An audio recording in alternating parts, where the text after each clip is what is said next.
Hello, this is an update for version 5, which is in preview and will probably stay in preview for a while. The first thing up is session restore. So it was long the case that if you were to refresh the page, perhaps to update or what have you, your stuff would come back. But if you close the tab or you close the window, you are out of luck. That has changed. So now if we have to shut down for some reason, open the browser window back up, and we will get our stuff back, sheets and marks and all of that jazz. Actually, let's just do that for fun. There we go. Okay.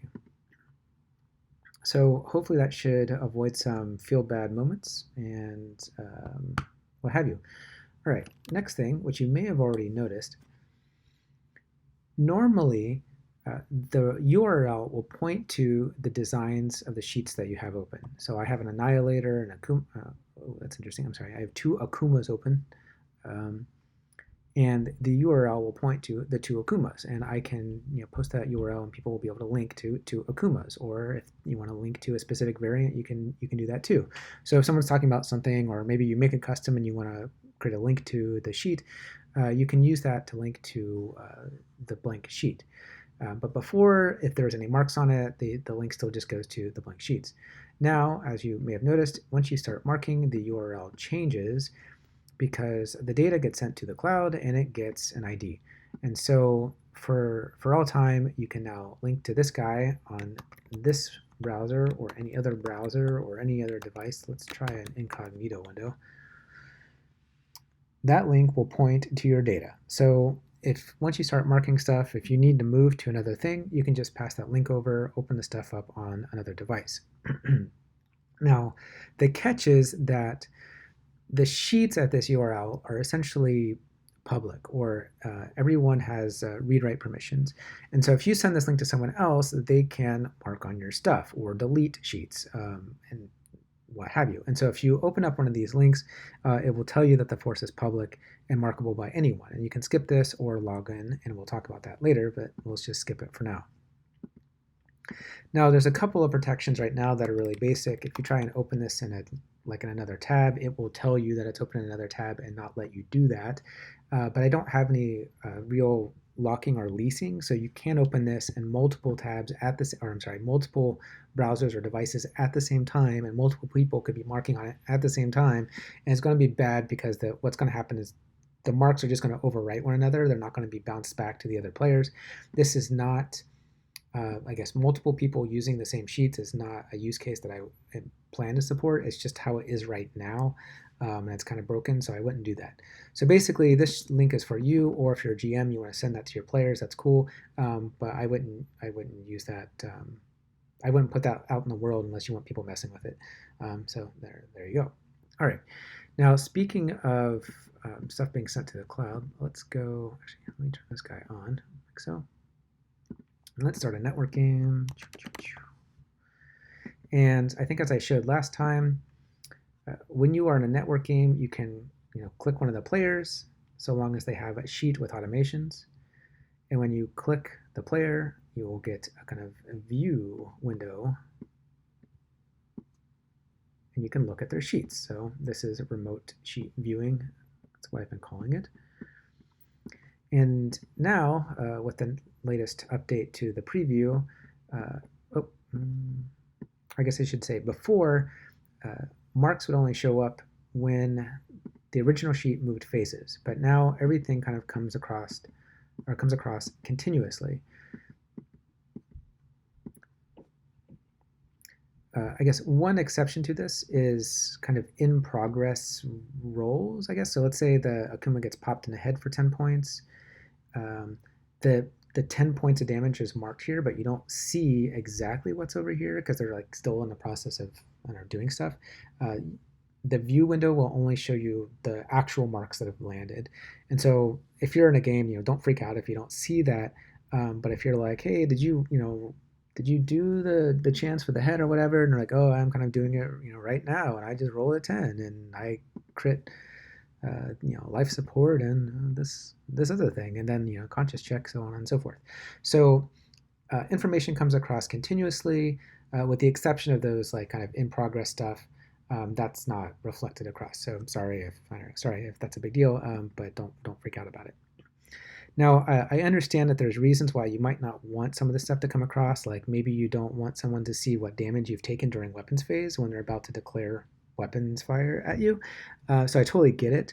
But having things come across directly allows me to, or has allowed me to quickly kind of add manual marking sheets to the sheet viewing. So before you could only look at sheets that had automations on. Now you can look at all of the opponent sheets regardless of whether they have automations or not. And so if there is a sheet without automations on, as the opponent marks it, you will be able to see what's changing. Now, this just has to be this way for manual marking sheets at least because there are no phases, so there's no way to segment out when you should see what. But I don't know. Technically, everything is public anyway, so that's just how it's going to be for a while. Maybe in the future we can add more permissions around like what people can see when, or all that kind of jazz. But I think this is just how it's going to float for now.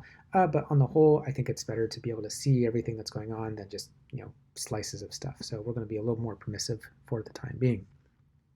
All right, so that is network marking. All right, let me close this guy and we'll come back here. All right, so I have this force. It has two sheets. It's got marks on it, and it's got a link. And if I go to a different device and I plug that link in or that URL in, oh, sorry, that is, oh, I'm already in incognito.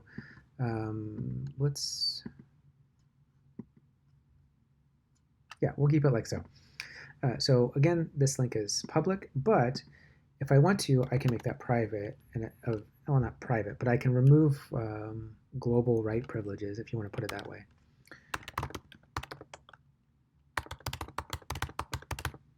So if you create an account, you log in,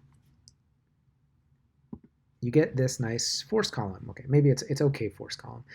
You get a force column in addition to the sheet stuff, and in there are any forces that you're tracking. So if you log in, there's that force. It's 2 units, 155 tons, and it's public. So anyone that opens that link, they're going to be able to mark on stuff.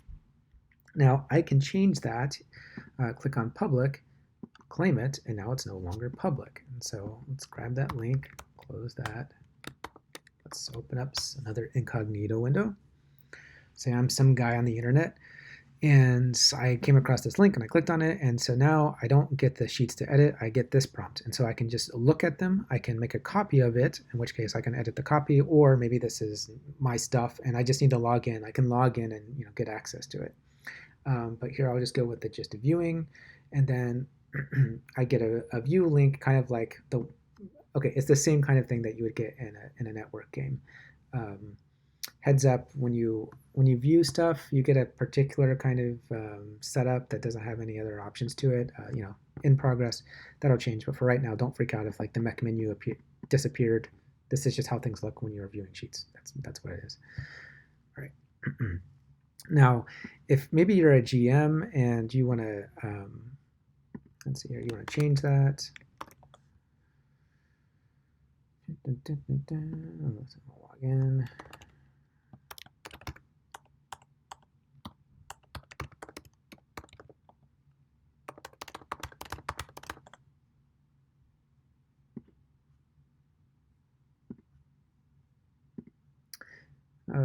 Okay, so again, in progress. This is kind of dumb. Some of the management options aren't available if the guy is selected. I know that's really silly. That hopefully will change soon. But let's see here. So if there is a force that is not loaded, you can get all these nice options, including make public. So that force we were talking about before, now it's public, anyone can edit it. So I can modify that as I will. Of course, you can also copy it if you need to do that. Maybe you want to save a version of it. You can claim it to get rid of the public. You can delete it if you want. And then for whatever force is selected, you get your classic kind of export like normal, as that was before. You can create a new force. You can import stuff like you did before, yada, yada, yada. Oh, one thing about exporting forces, even if they're not public, the export is essentially it's a fork, or a copy.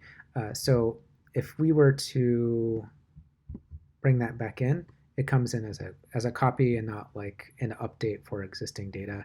And so you can send that export to someone else, and they can import it, and it's not going to like connect to your stuff. It's totally separate.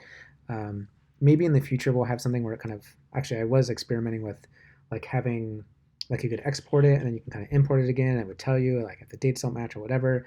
And really, it wasn't worth it, and it was too much overhead. So we're just gonna keep the exports as a kind of sequestered or sandbox kind of save. And that's how it's going to be.